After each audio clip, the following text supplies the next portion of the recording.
Сонымен достар, әрі қарай жалғастырамыз. Сіздерге this, that деген конструкция түсінікті болса, біздің екінші тақырыбымыз бүгін өтетін артикльдер. Так, бастаймыз.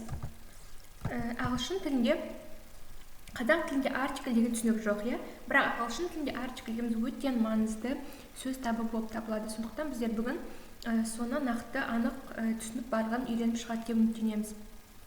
Жалпы ағылшын тіліндегі артикльдерді екіге бөліп қарастырамыз. Indefinite article, белгісіздік артикль, және definite article, анықтаушы артикль.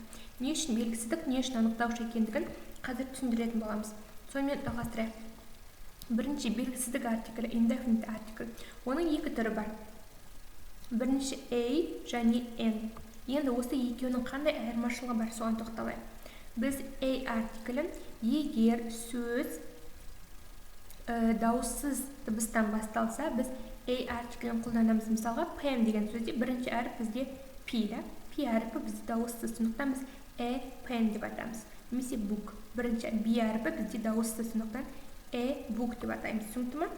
Ал n артиклін біз егер сөз дауысты дыбыстан басталса, n-ді қолданамыз. Мысалға, an apple, an orange. Түсінікті, себебі екі a әріпі, екі дауысты дыбыс қатар келмеу керек. Сол үшін ортасына n деген әріпті жалғаймыз. Қайталап айтамын. A pen, an apple, a book, an orange. Түсінікті, енді екінші артиклдің түрі ол анықтаушы немесе белгілілік артиклі. Бұл бізде біреу ғана, ол the.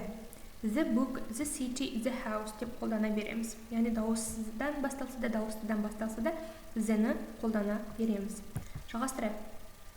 Енді осы екі артиклдің жекеше түрдегі зат есімдермен қолдануына тоқталайық. Бірінші артикль бізге жалпы не үшін керек, не үшін ағылшындар оны қолданады, соған тоқталып өтейік. Оның бірнеше себептері бар. Бірінші себебі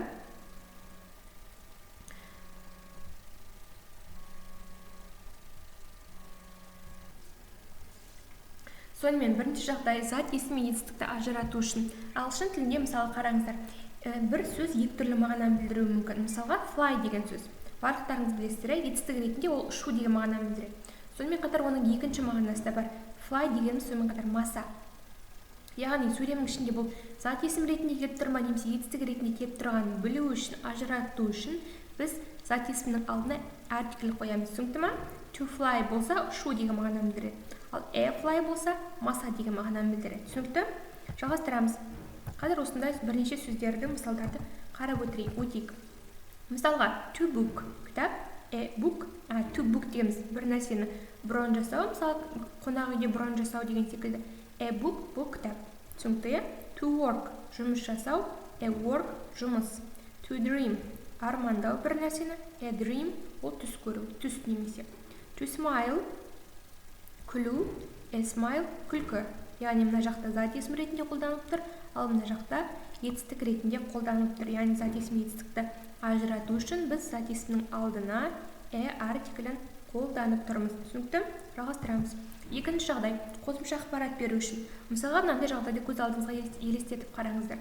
Сіз досыңыздың үйіне келдіңіздер, ол досыңыздың үлкен кітапханасы бар. Сіз кітапханаға кіргенде сұрайсыз: Give me a book. Маған кітап берші. Яғни бұл жерде деген артиклді қолдансаңыз, яғни сіз бұл жерден маған кез келген кітап берші деп сұрап тұрсыз. Яғни сіз досыңыз өзі барады да, өзіне ұнаған бір кітапты сізге әкеліп береді. Кез келген кітапты. Give me a book. Яғни маған кез келген кітапты бер деп сұрадыңыз. Ал егер де досыңызға алдын ала хабарласып, маған мынандай кітап керек, мысалы биологиядан кітап керек, сол кітапты дайындап қой деп айтсаңыз, одан кейін үйіне келгеннен кейін give me the book. Маған ана кітапты берші деп нақты бір кітап туралы айтсаңыз, онда the артиклін қолданамыз. Сол кезде досыңыз сіздің сұраған кітабыңызды береді. Түсінікті ме? Give me a book, яғни маған кез келген кітапты беріңіз. Give me the book, маған нақты өзім қалаған сұраған кітапты беріңіз деген сөз. Түсінікті? Жалғастырамыз. Келесі, санауға болатын зат есімдер. Қараңыздар, ағылшын тілінде біз өткен сабақтарда да өттік, алдыңғы сабақтарда өттік. Ағылшын тілінде кейбір зат есімдер саналады және саналмайтын болып бөлінеді.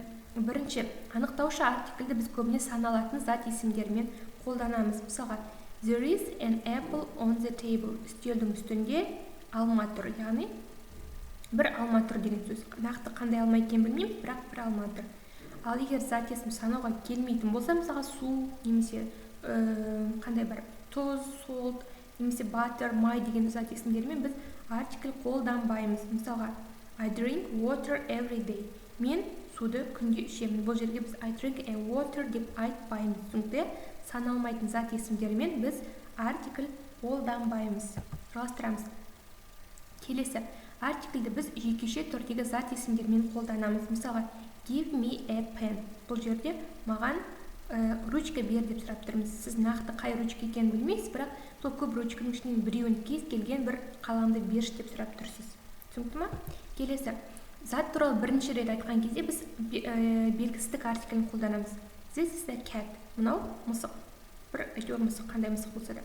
Одан кейін ол мысық туралы әрі қарай әңгімемізді өрбітетін болсақ, онда біз the cat is funny. Себебі біз мысық туралы біздерден айттық. Екінші сөйлемде біз the артиклін қолданамыз. Себебі біз нақты қай мысық туралы айтып тұрғанымызды білеміз. The cat is funny. Мынау this is a cat. Мынау мысық. The cat is funny. Мынау мысық күлкілі. Түсінікті, яғни the дегенді қазақ тіліне мынау немесе анау деп аударсақ болады.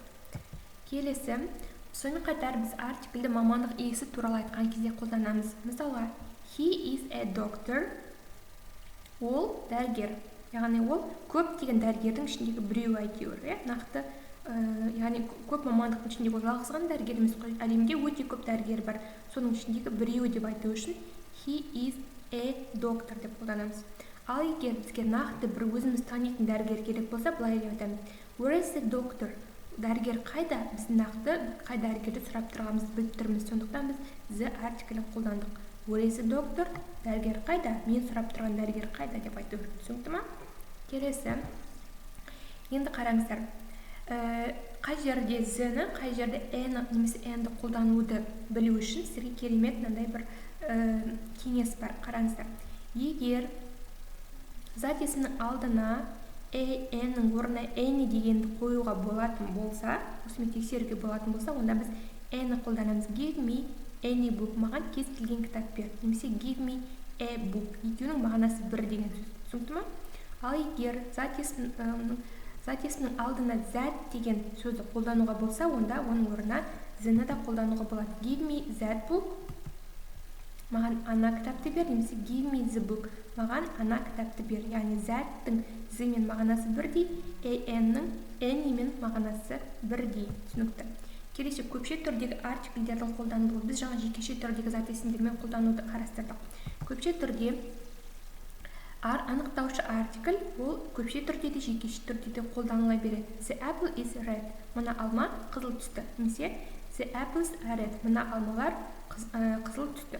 Түсінікті, көпше түрде де жекеше түрде де біз the артиклін қолдана береміз.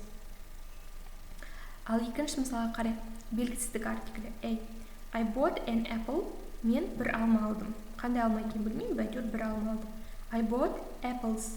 Мен алмалар алдым. Яғни біз жекеше түрде an артиклін қолданамыз, бірақ көпше түрде оны қолдана алмаймыз. Түсінікті ме? Артиклсіз қолданамыз. I bought apples. Мен жай ғана алмалар сатып алдым. Түсінікті ме? Енді практикалық тапсырмаларға көшейік.